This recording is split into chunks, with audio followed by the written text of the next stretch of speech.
The Bend Police Department says last year the number of incidents in which officers needed to use force during an incident decreased from the year before.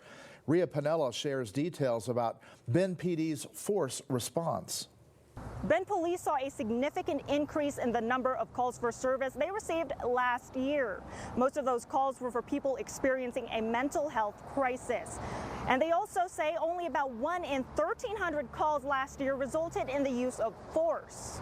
In its annual use of force report, Bend PD says only a small percentage of police contacts with suspects involved a law enforcement force response. The report says when force response was applied, officers used lower levels of force and suspects often had minimal to no injuries. I spoke with Lieutenant Julie McConkey with the Bend Police Department, and she says last year only 76 out of 98,000 calls total resulted in force response. So force would be somebody who is resisting or even tugging away from an officer. That's considered a force if you have to use a control hold. In a breakdown of the race and gender of the subjects involved in a force response incident last year, Bend PD says almost 70% of the subjects were white Caucasian males. That's compared to 2.6% of force response used on African American males and 6.6% on Hispanic males. White or Caucasian females involved in nearly